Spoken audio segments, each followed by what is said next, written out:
Hello friends, welcome to சாய்தியா cooking channel. இன்றைக்கி நம்ம சேனலில் என்ன வீடியோ பார்க்க போகிறோன்னா ரொம்பவே டேஸ்டியான எம்மியான மட்டன் கிரேவி தான் ஃப்ரெண்ட்ஸ்.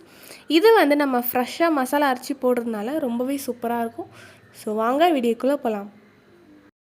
ஃபர்ஸ்ட் நம்ம மசாலாவை அரைச்சி எடுத்துக்கலாம். அதுக்காக ஒரு கடாயில் 2 ஏலக்காய், 3 லவங்கம், ஒரு சின்ன துண்டு பட்டை, அப்புறம் ஒரு 6லேருந்து 7 முந்திரியை சேர்த்துக்கிறேன்.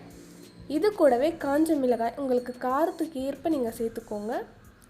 இது கூட 1 ஸ்பூன் அளவுக்கு மல்லி. இது எல்லாமே லோ ஃப்ளேமில் வச்சுக்கோங்க, கரிஞ்சிடக்கூடாது, கரியாமல் பார்த்துக்கோங்க. அதை நம்ம நல்லா வறுத்து எடுத்துக்கலாம்.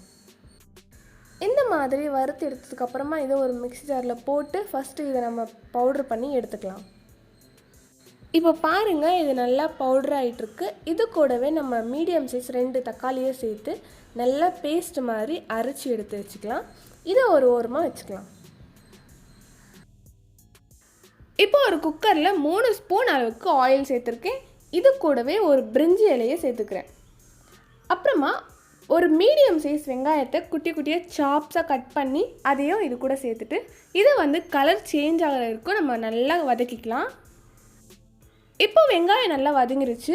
இது கூடவே ஒரு 1.5 ஸ்பூன் அளவுக்கு இஞ்சி பூண்டு பேஸ்ட்டை சேர்த்துக்கிறேன்.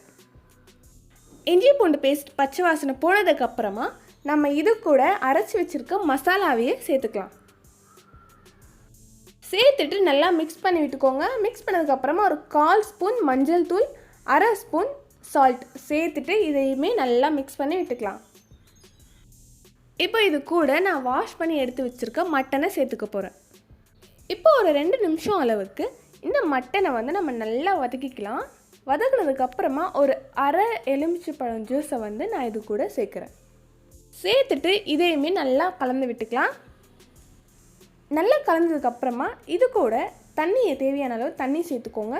தண்ணி சேர்த்துட்டு நல்லா மிக்ஸ் பண்ணிவிட்டு மூடி போட்டு மூடுறதுக்கு முன்னாடி கொஞ்சமாக புதினா இலையை சேர்த்துட்டு நம்ம மூடி போட்டு மூடி வச்சிடலாம்.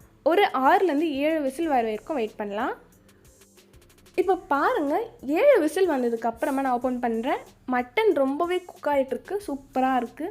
கிரேவி கொஞ்சம் தண்ணியாக இருக்குது. உங்களுக்கு இப்படி வேணும்னா நீங்கள் இப்படியே சேவ் பண்ணலாம். இல்லை எனக்கு கொஞ்சம் கிரேவி திக்காக வேணும், ஸோ அதனால் நான் திரும்பவும் குக் பண்ணுறேன்.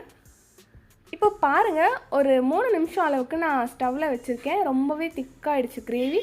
இந்த ஸ்டேஜ் எனக்கு போதும். ஸோ நான் ஸ்டவ் ஆஃப் பண்ணிவிட்டு இதை சர்வ் பண்ண இறக்க போகிறேன். அவ்வளவுதான் ஃப்ரெண்ட்ஸ், நம்மளுடைய ஈஸியான மட்டன் கிரேவி ரெடி ஆகிடுச்சு. நான் சொன்ன மாதிரி நீங்களும் செஞ்சு பார்த்துட்டு எப்படி இருக்குன்னு எனக்கு கமெண்ட் பண்ணுங்கள். ஓகே ஃப்ரெண்ட்ஸ், இந்த வீடியோ உங்களுக்கு பிடிச்சதுனா லைக் பண்ணுங்கள். மறக்காமல் நம்ம சேனலை சப்ஸ்கிரைப் பண்ணி பக்கத்தில் இருக்க பெல் ஐக்கானை கிளிக் பண்ணிக்கோங்க. அப்போ தான் நான் போடுற வீடியோ உங்களுக்கு நோட்டிஃபிகேஷனாக வரும். ஓகே ஃப்ரெண்ட்ஸ், இதே மாதிரி இன்னொரு வீடியோவில் நான் உங்களை சந்திக்கிறேன். அது வரைக்கும் டாடா, பை பாய்.